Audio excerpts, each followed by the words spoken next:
Ayan guys, ipapakita ko sa inyo kung anong meron dito sa loob ng van ko. Mag-van tour tayo. Ayan. Eto, meron ako ditong, yan. Ang isa sa requirements ng self-contained van is dapat meron kang sariling toilet mo yan. Ayan. Ayan guys, sinan ninyo. Ganda. Pero ito naman is, hindi ko naman ito gagamitin. Pang display lang yan, syempre. Saan ka ba naman, alam nga naman mag-CR ka dito, tutulog ka dyan, di ba? Yan. Isa lang ito sa requirements para mabigyan ako ng green sticker. Ito guys, oh, pwede mo siyang lagyan ng tubig dito. Yan. Just in case lang ba. Tapos yan, oh, pwede mo siyang flash. Ayan.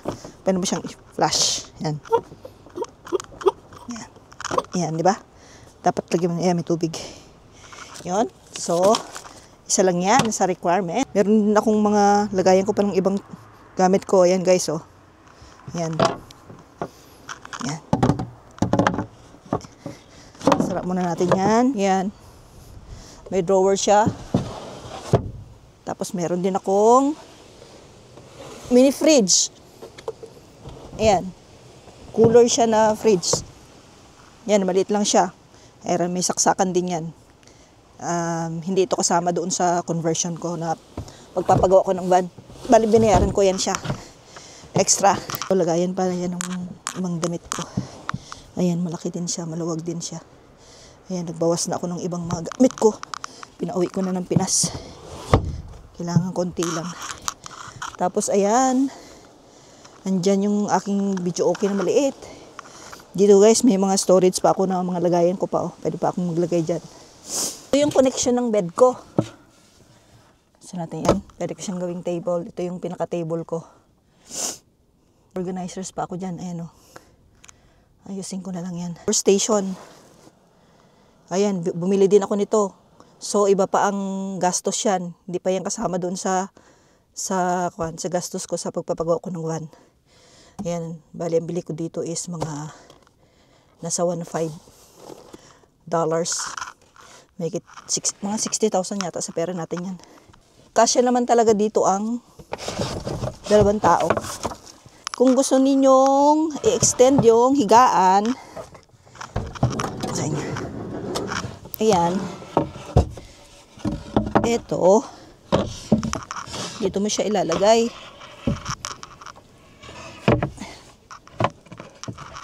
Ayan, sa loob. Ayan. Extend mo. Tapos may isa pa rito. Ayan guys. Yan. Ilain nyo lang yan. Ayan na. Pwede na siyang... Ayan siya guys. Ayan ang itsura niya. Ayan, nahigaan na ako, di ba? Ilaw pa ako. Tapos, ayan, tinatanong nila kung hindi daw ba ako malalamigan dito. Tira ako sa van ko. Ayan, meron akong heater, oh. Tapos, nandito naman sa likod yung kusina ko. Dito yung table ko. Andito yung lababo.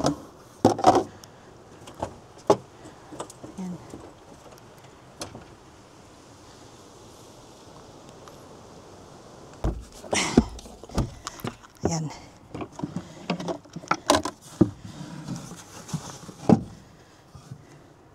Andito yung lagayan ko ng mga mga plato. Ayan siya.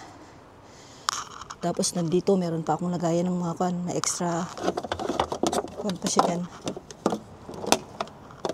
Lagayan ko ng mga gamit pang lutuan. Ayan, may lutuan din ako dyan. Isa sa requirements guys, oh.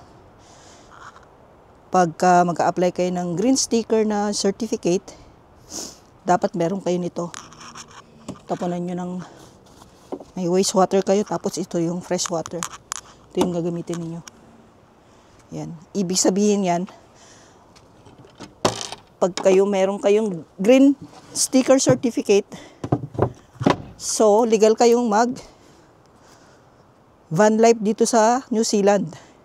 Convert ako ng van ko. Kasama na yan doon sa binayad ko sa kanila. Yan. Self-contained. So, yan. Ito muna for now. Babush!